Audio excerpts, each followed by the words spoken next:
Good morning all of you. कैसे हैं आप सब? मुझसे तो आप बहुत अच्छे से परिचित होंगे। मैं हूं आपकी हिंदी शिक्षिका मंगलेश जोशी मैडम। ठीक है, अब आप मुझे ये बताइए कि अभी तक आपके दूसरे सब्जेक्ट के वीडियो आ रहे होंगे, है ना? तो आज से हम लोग पढ़ेंगे हिंदी का पीरियड भी आपका वीडियो के द्वारा आएगा। तो थोड़ा सा मैं बता दूं कि अभी तक आपका समय का जितना भी नुकसान हुआ है, आप लोगों ने 3-4 महीने में अपनी अधूरे जो शौक थे उनको पूरा किया होगा। उम्मीद है कि उनका सबका आपने सदुपयोग किया होगा। और अब हम थोड़ा सा हमारा रुझान पढ़ाई की तरफ मोड़ लेते हैं, क्योंकि समय जो है बहुत तेज़ गति से चल रहा है और समय के साथ हमको चलना पड़ेगा, क्योंकि दौड़ते हुए घोड़े का और उगते हुए सूर्य का चित्र लगाने से काम नहीं बनते हैं। हमें भी सूर्य के समान जागना पड़ता है और घोड़े के समान तेज दौड़ना पड़ता है। तो उठ जाइए, जाग जाइए और अपने उद्देश्य की तरफ दौड़ लगाइए। हमारा उद्देश्य है कक्षा 7वीं को भी टॉप में पास करना। 6th क्लास पास करके आप कक्षा 7वीं में आ गए तो मैं आपको कक्षा 7वीं के सारे सिलेबस की तैयारी करने में आपकी मदद करूंगी। तो आपको बुक के बारे में बता दूं, वसंत भाग 2 हमारा जो पिछले साल की बुक थी वही बुक है एनसीईआरटी की, और ये इसका पार्ट 1 है। आप चाहे तो इसका स्क्रीनशॉट ले सकते हैं, लेकिन आप लोगों को बुक्स मार्केट में अवेलेबल हो गई है। रिजल्ट डे के दिन आपने लिस्ट लगा ली होगी, क्लिक ले लिया होगा, तो आप बुक भी यथाशीघ्र या यथासंभव आप परचेस कर लें। ठीक है, अच्छा, मैं जो बोर्ड पर एक्सप्लेन करती जाऊंगी आप रफ कॉपी में मेरे साथ में नोट करते जाइए। आप इतनी बड़ी कक्षा में आ गए हैं कि अब आपको नोट्स बनाना आना चाहिए और फिर वही चीज़ आप रफ कॉपी में लिखेंगे। तो शुरू करते हैं। पार्ट 1, हम पंछी उन्मुक्त गगन के। उन्मुक्त का मतलब होता है बिना किसी बंधन के, उन्मुक्त बिना किसी बंधन के। तो पक्षियों को चाहे वो उत्तर में जाए, दक्षिण में जाए, पूरब में जाए, किधर भी जाए, उनके ऊपर कोई बंदिश नहीं है। ऐसे पक्षियों के बारे में ये कविता है और इसके अंदर पक्षियों के माध्यम से मनुष्य की स्वतंत्रता की ओर रचयिता शिव मंगल सिंह सुमन जी ने इशारा किया है कि स्वतंत्रता का क्या महत्व है। उन्होंने पक्षी को माध्यम बनाकर और स्वतंत्रता का महत्व बताया है। तो हम ज़्यादा डिटेल में नहीं जाते हुए सबसे पहले शब्दार्थ पे आ जाते हैं। ये शब्दार्थ आपको सारे काव्यांशों में कहीं ना कहीं कठिन शब्द मिलेंगे, उसकी व्याख्या करने में मदद करेंगे। पिंजर, उन्मुक्त यानी खुला, आज़ाद, है ना, जिसके ऊपर कोई बंदिश नहीं है। पिंजरबंद, पिंजरे में कैद। कनक यानी स्वर्ण या सोने की। पुलकित यानी खुशीपूर्वक, बहुत ज़्यादा खुश होना। कटुक यानी कड़वी। निबोरी यानी नीम का फल, नीम का पेड़ आता है उसकी जो फल लगते हैं ना, निबोली, वो।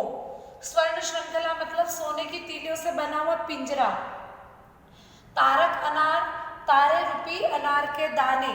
आसमान में जो तारे हैं ना, वो ऐसा लग रहा है जैसे अनार के दाने हैं। क्षितिज, अच्छा, क्षितिज के बारे में थोड़ा सा डिटेल में बताना चाहूंगी कि जैसे आप कहीं कार से, बस से या ट्रेन से जा रहे हो, आप इमेजिन करो, आपको ऐसा लगता है कि हमको बस वहीं तक जाना है, वहां तक जाके धरती और आकाश मिल जाएंगे। फिर आप थोड़ा और आगे बढ़ते जाते हो, आपका रास्ता क्रॉस होता जाता है, लेकिन फिर आपको लगता है नहीं नहीं, अभी वो वहां पर मिल रहा है। देखो, धरती और आकाश वहां मिल रहे हैं। जहाँ मैदानी इलाका हो और सुनसान, और आप चले जा रहे हो, अपने गाड़ी में बैठकर जा रहे हो और आपको ऐसा लगता है वो देखो वहां पर धरती और आकाश मिल रहा है, हाँ वहां मिल रहा है, लेकिन आप आगे बढ़ते जाते हो, लेकिन धरती और आकाश कभी नहीं मिलते। तो वो काल्पनिक स्थान होता है। हम कल्पना करते हैं कि वहां मिलेगा, लेकिन वहां मिलते कभी भी नहीं है। क्या धरती और आकाश का मिलन होता है? नहीं होता है, लेकिन हमको ऐसा लगता है वो दूर छत पे से खड़े होकर भी देखो धरती और आकाश मिल रहा है, लेकिन वो कभी नहीं मिलते। उसको हम बोलते हैं क्षितिज। होड़ा होड़ी, होड़ा यानी कंपटीशन। आप भी क्लास में करते हो ना, तेरे को इतने आए ना, मैं भी ज़्यादा पढ़ाई करूँगी। तो ऐसे पक्षियों के बीच में भी कंपटीशन होती है। तो अब हम जल्दी से आ जाते हैं हमारी व्याख्या के ऊपर। अब व्याख्या के लिए आप तैयार हो जाएं। जैसे जैसे मैं बोलती जाऊंगी वैसे वैसे आप नोट्स बनाते जाएंगे और उसको फिर फेयर वर्क करेंगे। आपको फेयर कॉपी बनानी है। जिस दिन आप स्कूल आओगे मैं ये सब कुछ चेक करने वाली हूँ। इस व्याख्या में से आपको P1 पीरियोडिक 1 जो है उसमें से टेस्ट में पूछा जाएगा और परीक्षा में भी ये व्याख्या आने वाली है। This lesson is very important, understand. तो अब हम आ जाते हैं व्याख्या पे। काव्यांश 1 जो कि आपके पाठ्य पुस्तक में 4 लाइनों में दिया है। मेरे पास शॉर्टेज है इसलिए मैं इसको 2 लाइन में लिख रही हूँ, आपके पास 4 लाइन में लिखा हुआ है। काव्यांश 2 4 लाइन में लिखा है लेकिन मैंने 2 लाइन में लिखा है। तो आप थोड़ी सी हमारी परेशानी को समझेंगे और हमको सहयोग करेंगे। चलिए काव्यांश 1 पे आ जाएंगे। हम पंछी उन्मुक्त गगन के, ये जो है पक्षी जो उन्मुक्त गगन में विचरण करने वाला जो पक्षी है जिसके ऊपर कोई बंदिश नहीं है, वो पूरब से लेकर पश्चिम तक, दक्षिण से लेकर उत्तर तक या उत्तर से लेकर दक्षिण तक किसी भी दिशा में उड़ सकते हैं, घूम सकते हैं। वो पंछी की व्यथा है ये कि हम तो उन्मुक्त गगन में उड़ने वाले पक्षी हैं। हमको यदि आपने हमको पिंजरे में रखा। अच्छा एक बात यहाँ पर मैं काव्यांश को विराम देती हूँ। मुझे ये बताओ कि कभी आपको पनिशमेंट मिली है किसी काम के लिए, या आपको मम्मा ने बाथरूम में बंद किया है या कमरे में बंद किया है, अच्छा खाना है उस कमरे में, अच्छे कपड़े हैं कि ले तेरे को कपड़े दे दिए मैंने, तू यहाँ पर कुछ भी कर, टीवी देख, मोबाइल खेल, लेकिन कितनी देर? क्या आपको अच्छा लगेगा उस बंद कमरे में? आप छटपटाएंगे। थोड़ा समय के लिए टीवी अच्छा लगेगा, थोड़ा समय के लिए मोबाइल अच्छा लगेगा, थोड़ा समय के लिए सो जाएंगे, वो भी अच्छा लगेगा। लेकिन आप मम्मी खोलो, आप बहुत देर हो गई, आप छटपटाने लगोगे, आप तड़पने लगोगे, आप कोसने लगोगे, आपकी अंतरात्मा रोने लगेगी। वही स्थिति आपको बस वही समझना है। जहां आप अपने आप को स्थापित कर रख रहे हो वहीं आपको ऐसा लग रहा है कि वो पक्षी को रख के और इसको आपको समझना है। तो हम पंछी उन्मुक्त गगन के, यदि आपने हमको पिंजरे में पिंजर बंद न गा पाएंगे, यदि आपने हमको घर में पिंजरे में सोने के पिंजरे में लाके रख दिया है तो हम उतने अच्छे से चहचहा नहीं पाएंगे। और कनक तीलियों से टकराकर, कनक यानी यहाँ मैंने स्वर्ण लिखा है सोना, कनक तीलियाँ मतलब सोने के पिंजरे की जो ताड़ियाँ हैं, सलाखें हैं, उससे टकरा टकरा के दुखी होके हम जो है हमारे पुलकित पंख जो उड़ने के लिए फड़फड़ाते हैं, हमेशा बहुत खुश और प्रसन्न नजर आते हैं, ऐसे हमारे पंख जो है वो टूट जाएंगे। तो हमको पिंजरे में बंद मत करो, हमको बड़ी तकलीफ होती है। तो अब आपको क्या करना है कि सबसे पहले तो आपको कॉपी लेनी है। कॉपी में सबसे ऊपर आपको लिखना है पाठ 1, सबसे पहले पाठ की संख्या लिखनी है। उसके नीचे आपको ये लिखना है हम पंछी उन्मुक्त गगन के, और साथ में उनके रचयिता का नाम लिखना है। थर्ड वाली लाइन में आपको लिखना है शब्दार्थ। ठीक है, मैं लाइन बता रही हूँ, आपको ये ध्यान रखना है बिल्कुल। ऐसा नहीं कि पाठ 1 लिख दिया और उसी के सामने हम पंछी उन्मुक्त गगन के लिख दिया। पाठ 1 मतलब पाठ की संख्या 1 लाइन में, पाठ का नाम दूसरी लाइन में, और फिर शब्दार्थ वाला जो हेडिंग है वो तीसरी लाइन में, और चौथी लाइन से आपको शब्दार्थ लिखना है। अच्छा इंपॉर्टेंट बात, शब्दार्थ के बाद आपको एक पेज पे उससे रिलेटेड, यदि आपकी बुक में कोई पिक्चर है तो आपको पिक्चर बनाना है कि पक्षी आकाश में उड़ रहे हैं। ये क्रिएटिविटी मुझे हर बच्चे की कॉपी में चाहिए, अदरवाइज मैं कॉपी चेक नहीं करूँगी। ओके, उसके बाद आप ये काव्यांश, एक काव्यांश को एक ही पेज पे लिखेंगे, दूसरा काव्यांश दूसरे पेज पे। तो काव्यांश लिखने के लिए आप पहले ये लिखेंगे, उसके बाद संदर्भ। संदर्भ के लिए मैं आपको बता दूं, पूरे साल भर मेरा एक ही इंस्ट्रक्शन रहेगा कि संदर्भ में हमेशा पाठ का नाम आता है और रचयिता का नाम आता है, और लेखक होते हैं तो लेखक का नाम आता है। ठीक है, यदि पाठ बदल गया तो उसका नाम भी बदल जाएगा।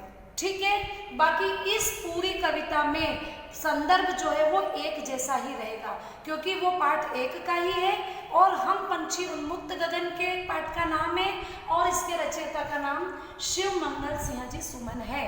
तो इस पाठ कविता में संदर्भ एक ही रहेगा।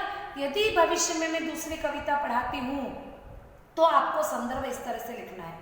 ठीक है, फिर प्रसंग आ जाएगा कि पक्षियों के माध्यम से आज़ादी का महत्व समझाया। मैंने बहुत शॉर्ट में लिखा है, आपको अच्छे से लिखना है कि प्रस्तुत पंक्तियों में शिव मंगल से सुमन जी ने पक्षियों के माध्यम से आजादी के महत्व को समझाया है। और उसके बाद यहाँ जो व्याख्या है वो आपको पूरी पेज भर के लिखना है, जो जो मैंने अभी यहाँ पर एक्सप्लेन किया, ये बताया ना मैंने पूरा लाइन का अर्थ।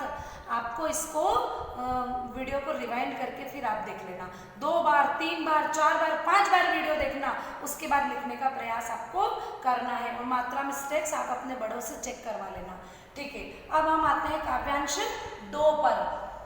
हम बहता जल पीने वाले मर जाएंगे भूखे प्यासे। अरे हम तो ऐसे पक्षी है कि हमको जहाँ नदी में मिले, समुद्र में मिले, नाले में मिले, रोड पे मिले, छत पे मिले, हम तो बहता जल पीने वाले पक्षी हैं। हम ऐसे कैद में रहने वाले पक्षी नहीं है। यदि हमको कैद में कर लिया तो हम तो भूखे प्यासे मर जाएंगे, क्योंकि हमको तो जगह जगह दाना चुग चुग के खाने की आदत है। ऐसे आपने कटोरी में, ये सोने की कटोरी में, कहीं भली है कटुक निम्बोरी। कटुक निम्बोरी मतलब कड़वी कड़वी निम्बोली है ना, वो हमको बहुत अच्छी लगती है, बजाय किसके, कनक कटोरी की मैदासी। यदि आपने कनक कटोरी यानी सोने की कटोरी में आपने मैदा, यहाँ मैदा से मतलब है भोजन, कि जो पक्षियों को भोजन देते हैं ना, उसके लिए यहाँ पर मैदा शब्द इस्तेमाल किया है, जो अनाज से बना हुआ है।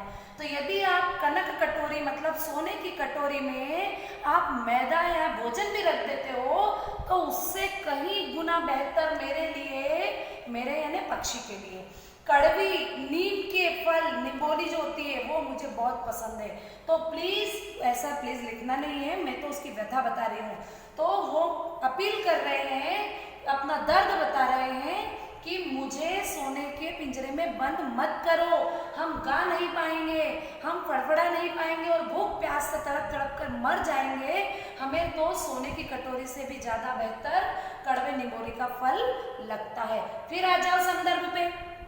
संदर्भ में मैंने अभी आपको बताया, सबसे पहले पाठ का नाम, पाठ 1, दूसरा पाठ का नाम हम पंछी उन्मुक्त गगन के, फिर तीसरा इसके रचयिता का नाम, ठीक है। ये तीनों चीज लिखना है। प्रस्तुत पंक्तियां हमारी पाठ्य पुस्तक वसंत भाग 2 के पाठ 1 हम पंछी उन्मुक्त गगन के से ली गई है। और इसके रचयिता में लिख देती हूँ, आपको इसको 100 बार लिख के प्रैक्टिस करना है। रचयिता, यह में मात्रा आएगी। आप रचयिता गलत नहीं लिखेंगे, आपको 100 बार लिखना पड़े तो आप लिखेंगे रचयिता। देखिए मेरा कैमरा रचयिता को फोकस कर रहा है, रचयिता की प्रैक्टिस करेंगे आप, ठीक है। तो इसके रचयिता शिवमंगल सिंह सुमन है। स्वर्ण कटोरी के भोजन से, ये प्रसंग है कि स्वर्ण कटोरी के भोजन से कड़वी निम्बोली को बेहतर बताया गया है। प्रस्तुत पंक्तियों में स्वर्ण कटोरी के भोजन से कड़वी निम्बोली को बेहतर बताया गया है। और ये जो व्याख्या मैंने आपको बताई वो फिर पेज भर के दूसरे पेज पे, पेज नंबर 1 पे एक व्याख्या, पेज नंबर 2 पे 2 व्याख्या, ठीक है। फिर पूरी व्याख्या लिखेंगे। अब आ जाते हैं हम काव्यांश नंबर 3 पे। स्वर्ण श्रृंखला के बंधन में, फिर वही स्वर्ण श्रृंखला। स्वर्ण श्रृंखला मतलब सोने से बना हुआ पिंजरा, उसकी सलाखें, उसकी ताड़ियां। स्वर्ण श्रृंखला के बंधन में अपनी गति उड़ान सब भूले। अरे मेरे को सोने के पिंजरे में बंद कर दिया, जैसे मैं खुले आकाश में उड़ता था, विचरण करता था, खूब आनंद करता था, वो सब मैं भूल गया हूँ। मुझे कैद कर दिया है, इसलिए मेरे जो नेचुरल उड़ान है, मेरी कुदरती उड़ान थी, वो सब मैं भूल गया हूँ। कैसे उड़ूंगा पिंजरे में? पिंजरे में पक्षी उड़ ही नहीं पाता है। बस सपनों में देख रहे हैं तरु की फुनगी पर के झूले। तरु ने पर्यायवाची में पढ़ाया था, तरु बताइए। तरु मतलब पेड़। तरु की फुनगी, तरु की फुनगी मतलब पेड़ का जो सबसे ऊपर वाला हिस्सा होता है ना, कि जब हवा आती है तो हवा के हिलोरे के साथ में वो पेड़ हिलता है, तो पक्षी क्या करते हैं, उस सबसे ऊंचे वाले टॉप मोस्ट प्लेस पर जाकर बैठ जाते हैं। और जैसे जैसे हवा से वो पेड़ हिलता है ना, वैसे वैसे पक्षी उसको इंजॉय करते हैं, बहुत इंजॉय करते हैं। तो वो बोल रहा है कि बस ये सब चीज़ें तो मैं सिर्फ सपने में ही देख रहा हूँ, मेरे को खूब सपने आ रहे हैं कि मैं बहुत ऊंचे पेड़ पर बैठा हूँ, बहुत अच्छी अच्छी हवा चल रही है और तरू की डालियाँ डोल रही है, मैं उसमें झूला झूल रहा हूँ। मतलब उसका मन कितना व्यथित है ना। ये सब जो है वो पक्षी जो है अपना बताना चाह रहा है। फिर आप आ जाओ संदर्भ पे। संदर्भ में वही पाठ है, हम पंछी उन्मुक्त गगन के और उसके रचयिता का नाम, ठीक है। फिर आ जाओ प्रसंग में। प्रसंग है पक्षियों के परतंत्र जीवन का वर्णन। तो ये तो मैंने छोटा सा लिखा है क्योंकि मेरे पास जगह की कमी है। आप लिखो, प्रस्तुत पंक्तियों में कवि ने पक्षियों के परतंत्र जीवन का वर्णन किया है। और फिर उसके बाद व्याख्या, ठीक है, पूरी व्याख्या लिखना है। तो इतना आप पूरा फेयर कॉपी में बहुत सुंदर राइटिंग में लिखेंगे। इसके बाद हम लेंगे व्याख्या 4, व्याख्या 5 और व्याख्या 6। तो चलो कॉपी पेन निकाल लो और सुंदर सुंदर राइटिंग में लिखना शुरू करो। तो उम्मीद है मेरा एक्सप्लेनेशन आपको बहुत अच्छे से समझ में आया होगा। तो मिलते हैं अपन अगले वीडियो में व्याख्या 4, व्याख्या 5 और व्याख्या 6 के साथ में। तो बेटा अच्छे से बार बार वीडियो को रिवाइंड करते जाइए और बहुत अच्छे से, बहुत सुंदर राइटिंग में और विथ पिक्चर आप ये होमवर्क करेंगे। ये सारा होमवर्क जिस भी दिन आप स्कूल आएंगे हम प्रॉपर अच्छा बकायदा, जिस दिन आपको वीडियो मिलता है उस दिन की बकायदा डेट डालेंगे। हमारे पास भी डेट नोट होती है। डेट टू डेट आपको तारीख से तारीख होमवर्क समय पर कंप्लीट करना है, क्योंकि किसी भी दिन आदेश आएंगे तो आपको स्कूल आना पड़ेगा और आपको वेरी फर्स्ट डे ये सारा वर्क चेक कराना पड़ेगा। तो मिलते हैं नेक्स्ट वीडियो में, तब तक के लिए good bye and best of luck.